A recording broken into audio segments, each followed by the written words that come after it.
Hello, merci pour ton accueil, ça me fait plaisir. Salut à toi qui es en ligne. Ça me fait vraiment plaisir de te voir, d'être là devant toi pour t'apporter ce message d'être à contre-courant. Et je te propose d'abord qu'on prie ensemble. Enfin, je vais prier pour ça. Et Jésus, merci parce qu'on peut apprendre de toi, qu'on peut parcourir ta Bible et apprendre des choses. Et aujourd'hui, je te prie que nos cœurs soient ouverts au message qui est le tien. Amen. Alors donc, on est bien dans cette série Disciples, être des apprentis de Jésus.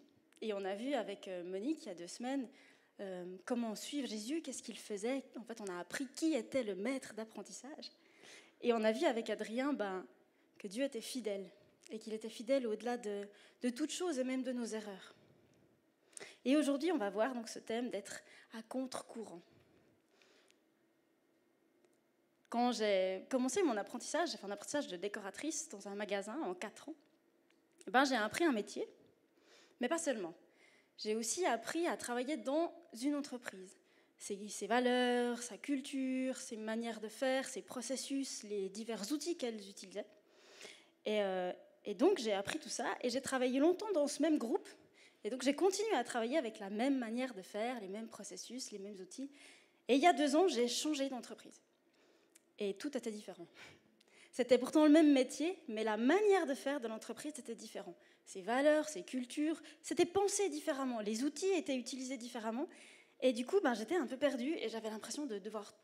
je devais tout réapprendre et j'avais l'impression de faire faux parce qu'en fait, c'était pas du tout naturel pour moi de faire ça comme ça. Et il y avait des choses qui étaient bonnes, puis il y avait des choses qui étaient moins bonnes. C'était mieux avant. Mais, le problème, c'est que maintenant, j'étais dans cette entreprise et puis, je devais faire comme l'entreprise fonctionnait, avec ses processus. Et puis donc, j'étais dans ce truc de faut faire, mais ça me paraît hyper bizarre, et puis c'est pas naturel, puis en fait, c'était mieux avant. Puis vraiment, ça a été dur d'arriver à comprendre comment l'entreprise fonctionne et comment je dois fonctionner avec ça. Et je sais pas si toi, tu as déjà eu ce feeling. Mais être un disciple, en fait, c'est pareil. Parce que Dieu nous adopte, puis en fait, il nous donne sa culture familiale, ses valeurs du ciel. Il nous apprend à des processus, il nous donne des outils qu'on doit apprendre à utiliser. Et des fois, ils ne sont pas naturels pour nous. Ça nous paraît un peu bizarre.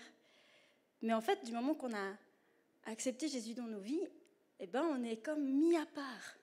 On est loin, on est saint, et du coup, on est différent. Et c'est ça qu'on appelle la sanctification, c'est marcher dans ce chemin en prenant exemple sur Jésus de comment il a fait pour apprendre cette culture. Et ce choc des cultures, il peut avoir lieu dans les 2 sens.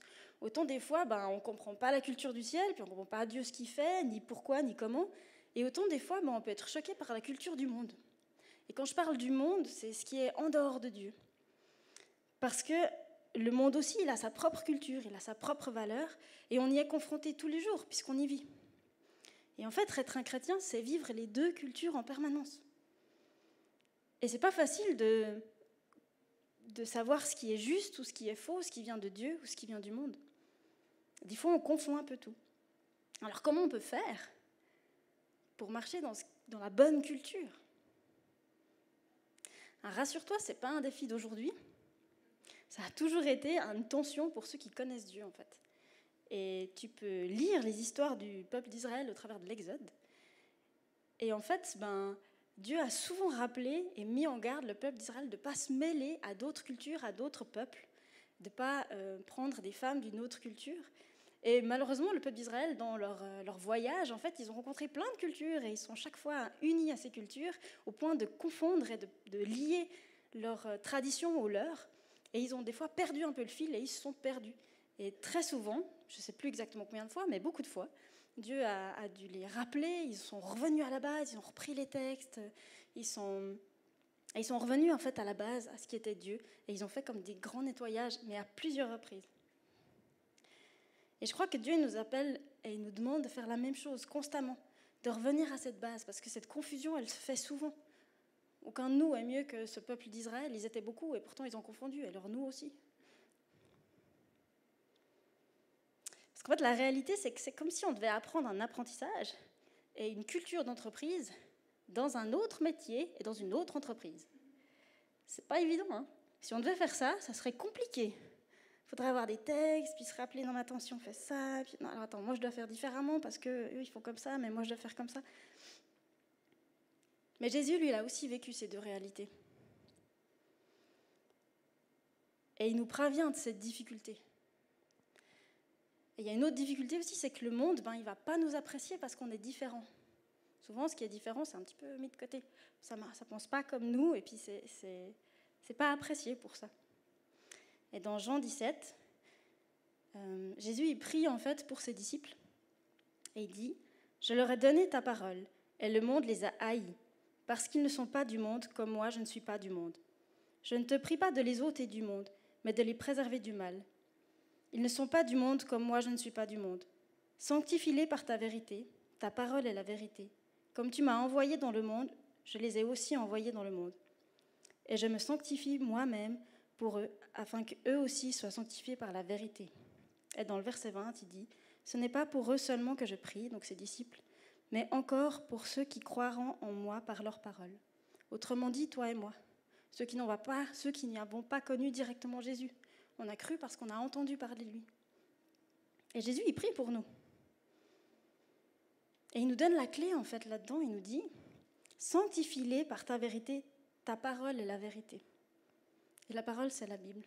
Et ça, c'est mon premier point, c'est la Bible. L'ignorance versus la conviction. Parce que la Bible, c'est une des ressources, c'est la principale ressource, en fait, le recueil de toutes ces valeurs du ciel. C'est là que tu peux les lire, les découvrir. C'est pour ça qu'il faut la lire, la méditer, la ruminer, pour lire encore et encore et encore. Puis il y a beaucoup de versets qui disent ça. Et moi-même, chaque fois que je prie et puis que je dis à Dieu, mais qu'est-ce que je dois faire? Dieu, il a un running gag comme ça, il me dit, j'ai toujours la chanson qui me vient dans la tête. Lis ta Bible et prie chaque jour, prie chaque jour, prie chaque jour. Et c'est vrai, chaque fois que je viens devant Dieu, et j'ai chaque fois cette chanson, puis ok, j'ai compris le message. Parce que Dieu, il est un peu taquin quand même. Hein. Mais dans Psaume 119, verset 5, « Je serre ta parole dans mon cœur afin de ne pas pécher contre toi. » Il faut donc la connaître et savoir qu'est-ce qu'elle dit, en fait, pour comprendre les valeurs du ciel et savoir ce qu'on doit faire et ce qu'on ne doit pas faire. C'est en s'inspirant de la Bible et en la comprenant qu'on peut vivre cette culture. Et seulement si ces valeurs, elles font du sens pour toi, tu vas les respecter. Mais la Bible seule, en fait, ça peut être un outil qui est mal utilisé ou mal compris. Car autant, il y a des sujets qui sont clairs, il y a aussi des sujets qui sont un peu plus flous, qui font débat, parce qu'effectivement, il y a encore des choses qu'on n'a pas les réponses sur tout. Mais même des versets qui sont clairs, s'ils sont sortis de leur contexte, on peut leur faire dire à peu près n'importe quoi. C'est un peu pareil pour nous. Par exemple, moi, j'aime beaucoup imiter les accents. Et on m'a dit une fois, quelqu'un était vachement choqué, puis il m'a dit « Ouais, dis donc, c'est irrespectueux, tu te moques. » Et en fait, si tu me connais, tu sauras que c'est pas du tout de la moquerie. En fait, je trouve ça tellement fascinant, les accents. Et puis, c'est une partie de moi qui est très empathique, qui veut comprendre comment la personne, elle parle, comment elle place sa bouche, quel mot elle utilise. Et puis, en fait, je trouve ça tellement fascinant que je les copie, parce que dans un sens, c'est une manière pour moi de les honorer quelque part. Donc ça n'a rien à voir avec la moquerie. Mais ça peut être très mal interprété. La Bible, c'est pareil. Si tu prends un verset, tu pourrais mal l'interpréter parce que sorti de son contexte, peut-être que si tu ne connais pas vraiment Dieu, tu ne comprendras pas son cœur derrière. Pour un exemple tout simple qui est vraiment en ce moment en grande, où le monde t'apporte complètement autre chose, par exemple le sexe avant le mariage. Dans la Genèse, nous il dit « C'est pourquoi l'homme quittera son père et sa mère et s'attachera à sa femme et ils deviendront qu'une seule chair. » Il y a des gens qui interprètent ça différemment, comme quoi peut-être c'est plus spirituel que ci, que ça. Dans Deutéronome, il dit « Tu ne porteras pas tes désirs sur la femme de ton prochain. Si ce n'est pas la tienne, c'est potentiellement un jour celle d'un autre. » Ça, c'est de la logique, mais pourquoi pas. Puis Paul, il dit dans Corinthiens « Mais s'ils ne peuvent pas se maîtriser, qu'ils se marient, car il vaut mieux se marier que de brûler de désir. » Donc, ça semble assez clair une fois que tu as l'Ancien, le Nouveau Testament, le Nouveau. Là, je te parcours presque la Bible pour te trouver une réponse, tu vois. C'est pour ça qu'il faut la lire en entier. Il n'y a pas que le Nouveau ou que l'Ancien Testament qui va, les deux se soutiennent. Et Jésus, il a beaucoup cité la Bible face à des gens qui la connaissaient très bien. Les maîtres du temple, ils passaient leur vie à la lire, à la décortiquer, à la méditer, à la prendre par cœur, mais pour autant, ils ne la comprenaient pas. Romains 12.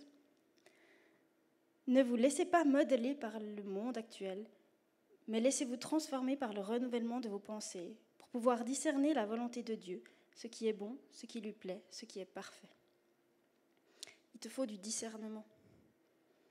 Paul, il nous met en garde contre des faux prophètes, des gens qui annonceront des fausses valeurs appuyées sur la Bible.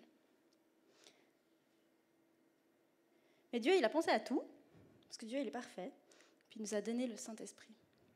Et Jésus, il dit dans Jean 14, « Mais le Consolateur, l'Esprit Saint, que le Père enverra en mon nom, vous enseignera toutes choses et vous rappellera tout ce que je vous ai dit. »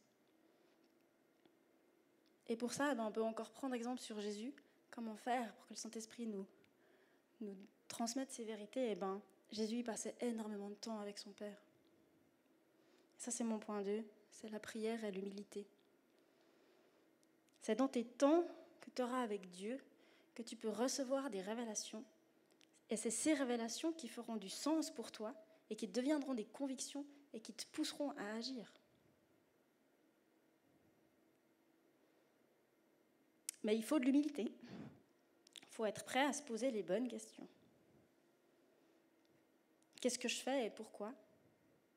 Quelles sont mes motivations? Qu'en disent mes proches dans la foi? Qu'en dit la Bible? Qu'en dit le Seigneur? Et est-ce que j'ose lui poser la question? Ça, c'est assez souvent révélateur.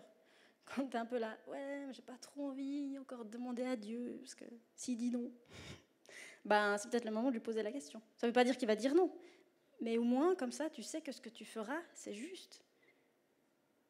Parce que si tu penses faire un truc faux contre Dieu, mais que tu le fais quand même si c'était juste, ça devient faux parce que ton cœur pense avoir péché, et tu l'as fait quand même. Et on n'aime pas trop se poser ces questions parce qu'elles piquent en fait, et on n'aime pas trop ce qui pique. Mais alors pourquoi on fait tout ça? Pourquoi s'imposer une vie faite de difficultés, de différences, de contraintes? Simplement par amour pour Dieu, puis parce qu'il te le demande. Mon point 3, c'est l'obéissance. Agir par amour. L'obéissance, c'est le langage de Dieu. Combien de fois c'est écrit « Je t'aime » directement à Dieu dans la Bible? J'ai cherché, j'ai trouvé 2, Stéphane. Une dans Psaume et une dans Jérémie. Et combien de fois Dieu parle de lui obéir? Dans Jean 14, « Celui qui a mes commandements et qui les garde, c'est celui qui m'aime. Celui qui m'aime sera aimé de mon Père, et moi aussi je l'aimerai, et je me ferai connaître à lui. » La question que j'ai pour toi, c'est combien compte la vie de Jésus dans ce que tu fais? Est-ce que c'est ta priorité? Parce que finalement, c'est ça, en fait, le plus important, c'est est-ce que tu agis par amour? Parce que si tu fais les choses pour juste être saint, tu seras un très beau saint, mais qui n'aura pas compris grand-chose. Parce qu'en fait, puis ça ne tiendra pas sur le long terme, parce que si on agit sans conviction, si on a après des résistances, on lâche vite, parce qu'il faut être convaincu quand on fait quelque chose.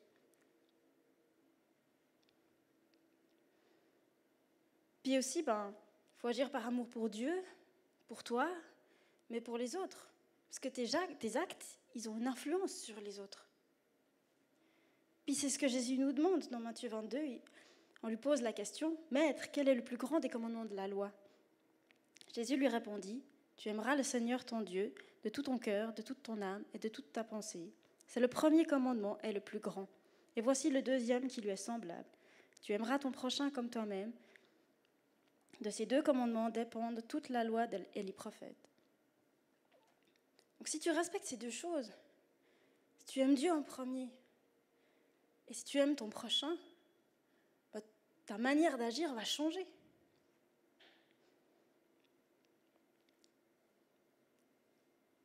Être différent, c'est pas facile. Et le monde, il ne va pas nous aimer pour ça. Parce que le prince de ce monde aujourd'hui, c'est le diable. Et il n'aime pas nos valeurs, ça c'est sûr. Et l'homme, en fait, à la chute, il s'est rendu esclave au péché. Et c'est donc bien plus naturel pour lui, en fait, d'évoluer dans ce domaine. Mais en étant disciple de Jésus, en fait, on sort de cet esclavage. Parce que Jésus, il nous a libérés sur cette croix. C'est là qu'il a payé le prix, en fait. Pour qu'on n'ait plus à vivre sous cet esclavage. Mais ça implique qu'on renonce à certaines choses, parce qu'on doit quand même choisir comment on veut vivre. On doit choisir de l'accepter, puis on choisit tous les jours quel geste et comment on va agir. Puis le monde aujourd'hui, il nous dit que la liberté, elle est de faire et d'être ce que tu veux. Mais c'est un profit, un gain immédiat. Ça ne tient pas sur le long terme. Pour faire un parallèle que Monique a utilisé, si je suis mes envies de nourriture, je prendrai beaucoup de poids. Sur le moment, ça sera hyper délicieux, ça sera tout ce que je voulais, avoir la bonne nourriture en bouche, sentir que je suis bien remplie, puis ça c'est top, tu vois. Mais il y a bien des chances que si je poursuive cette activité comme je le souhaite, je me retrouve un peu paralysée par mon poids ou par ma santé.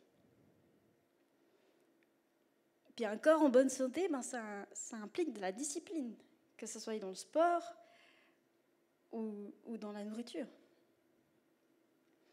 Pour ta vie de foi, c'est pareil. Dieu sait exactement ce que tu as besoin. Ce qui est bien pour toi, ce qui est bon. Et si tu crois qu'il est parfait, et si tu as confiance en lui, alors pourquoi pas suivre ses plans ? Moi, je crois qu'il est ce bon maître d'apprentissage. Et moi, je veux apprendre ce qu'il dit, je veux faire ce qu'il dit, sans remettre tout le temps en doute ce qu'il me dit. Parce que lui, il sait et moi, je ne sais pas. Quand j'étais apprentie, un jour, mon maître d'apprentissage, il m'a dit « Tais-toi et écoute. Observe et tu agiras après. » Alors, ça m'a vachement vexée. Je me suis dit pendant des années qu'en fait, il ne devait pas trop trouver intéressant ce que je racontais. Et puis, des années plus tard, j'ai eu une apprentie. Donc, je peux te dire que c'est très longtemps après. Et puis, une apprentie très chouette que j'appréciais beaucoup. Mais quand je corrigeais ce qu'elle faisait, elle justifiait tout ce qu'elle avait fait. Puis elle parlait de choses qu'elle ne connaissait pas.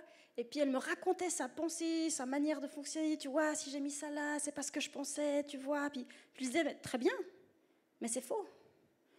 Donc tu peux bien m'expliquer le pourquoi du comment, mais c'est faux en fait. Donc quelque part, ça me faisait un peu perdre mon temps. Puis elle aussi, parce qu'elle continuait dans sa pensée qui était fausse.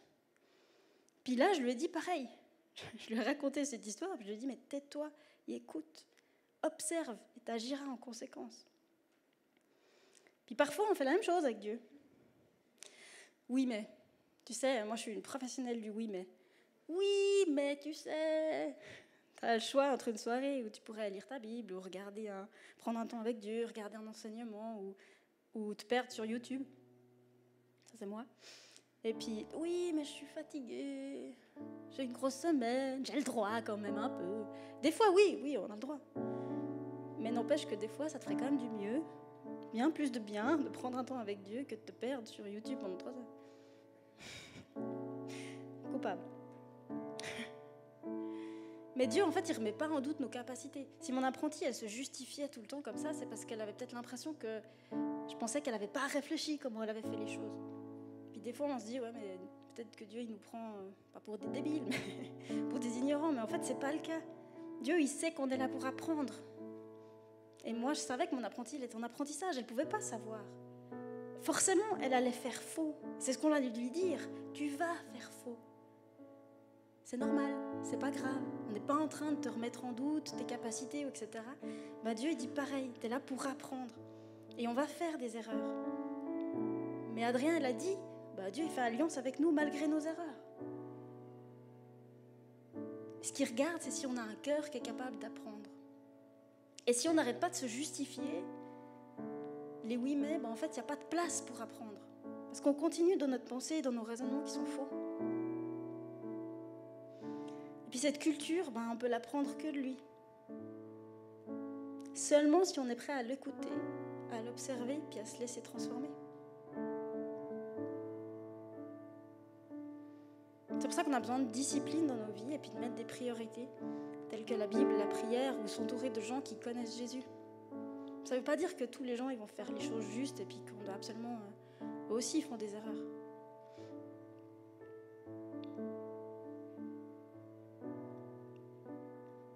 Mais plaire à Dieu, c'est ce qui est la priorité. Ressembler à Jésus, c'est ce qui devrait être notre priorité. Mais la pression du monde, elle est forte. Elle est dure et des fois, elle est blessante. Mais est-ce que tu veux être modelé par le monde ou est-ce que tu veux être modelé par Dieu ? C'est la fameuse différence entre le thermostat ou le thermomètre. Personnellement, j'ai envie que Dieu il change le monde au travers de moi.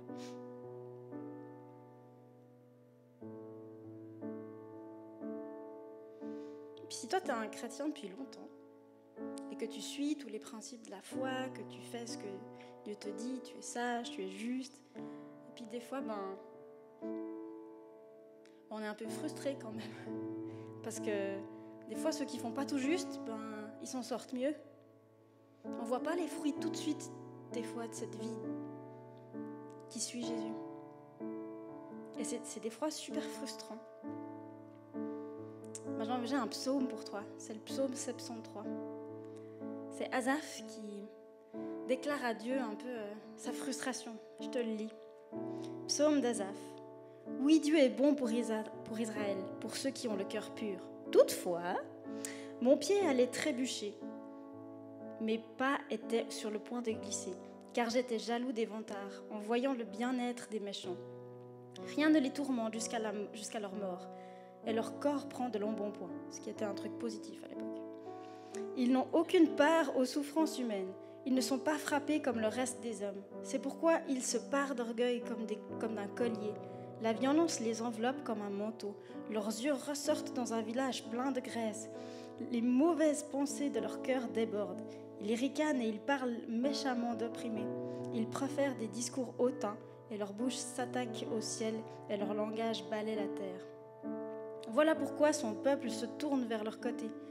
Il boit leurs paroles avides comme de l'eau et il dit « Comment Dieu pourrait-il savoir ? Y a-t-il de la connaissance chez le Très-Haut ? Voici comment sont les méchants, toujours tranquilles. Ils augmentent leur richesse. » Et là, on voit Asaph frustré. « C'est donc pour rien que j'ai purifié mon cœur et que j'ai lavé mes mains en signe d'innocence. Chaque jour, je suis frappé. Tous les matins, je suis repris. Si je disais « Je veux parler comme eux », alors je trahirais tes enfants. » On voit là qu'il est tendu par ces deux choses. Quand j'ai réfléchi pour comprendre cela, la difficulté était grande à mes yeux. On voit que c'était compliqué pour lui. Jusqu'au moment où je suis entrée dans les sanctuaires de Dieu et où j'ai prêté attention au sort final des méchants. Oui, tu les places sur un terrain glissant, tu les fais tomber dans la ruine. Et voilà, en un instant, ils sont détruits. Ils ont disparu, anéantis par l'épouvante. Comme un rêve qui se dissipe au réveil. Le Seigneur, à ton réveil, tu repousses leur image. Lorsque mon cœur était aigri et mes reins transpercés, j'étais idiot et je ne comprenais rien. J'étais devant toi comme une bête. Cependant, je suis toujours avec toi. Tu m'as empoigné la main droite. Tu me conduis par ton conseil. Puis tu me prendras dans ta gloire. Qui d'autre ai-je au ciel ? Et sur la terre, je ne prendrai plaisir qu'en toi. Mon corps et mon cœur peuvent s'épuiser. Dieu sera toujours le rocher de mon cœur et ma bonne part. Oui, ceux qui s'éloignent de ta volonté vont à leur perte. Tu réduis au silence tous ceux qui te sont infidèles. Pour moi, mon bonheur, c'est m'approcher de Dieu. Je place mon refuge en toi, Seigneur éternel, afin de raconter tout ce que tu fais. Tu vois, ce choc des cultures, il ne date pas d'aujourd'hui. On voit là Asaph qui se plaint. Et en même temps, il retourne dans les sanctuaires de Dieu. Et là, la clé, que tu sois chrétien depuis longtemps ou que tu découvres cette culture, eh bien, ces sanctuaires, cette manière, ces temps passés avec Dieu qui peuvent se vivre de diverses manières. Mais c'est ça, c'est cette assurance-là. C'est là que tu peux avoir de l'assurance, que tu peux avoir des révélations, que tu peux vivre des choses qui font du sens pour toi.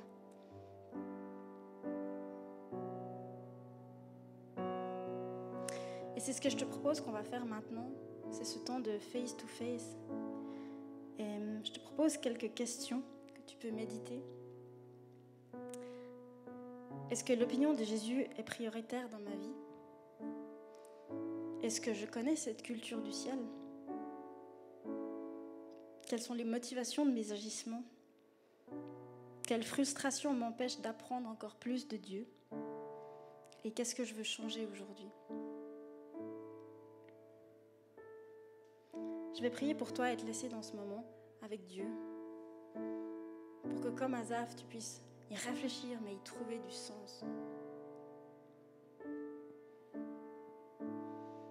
Merci Jésus parce que tu ne nous lâches pas. Asaph le dit, tu es tous les jours avec moi et tu m'as pris par la main droite et tu m'emmènes sur les bons chemins. Et Seigneur, tu fais ça avec nous. Tu ne nous laisses pas, tu es tout le temps avec nous. Et tu es ce bon maître d'apprentissage qui nous regarde faire des erreurs mais qui nous aime toujours autant. Je prie pour qu'on ait des cœurs qui soient malléables, des cœurs qui ont envie d'apprendre de toi, qui ont envie d'être différents, même si ça fait mal, même si c'est difficile. Je te prie pour ce discernement, qu'on puisse arriver à comprendre quelles sont les valeurs qui viennent de ton ciel, qui viennent de toi. Et qu'on puisse agir en conséquence pour transformer cette terre et pas être transformé par elle. Amen.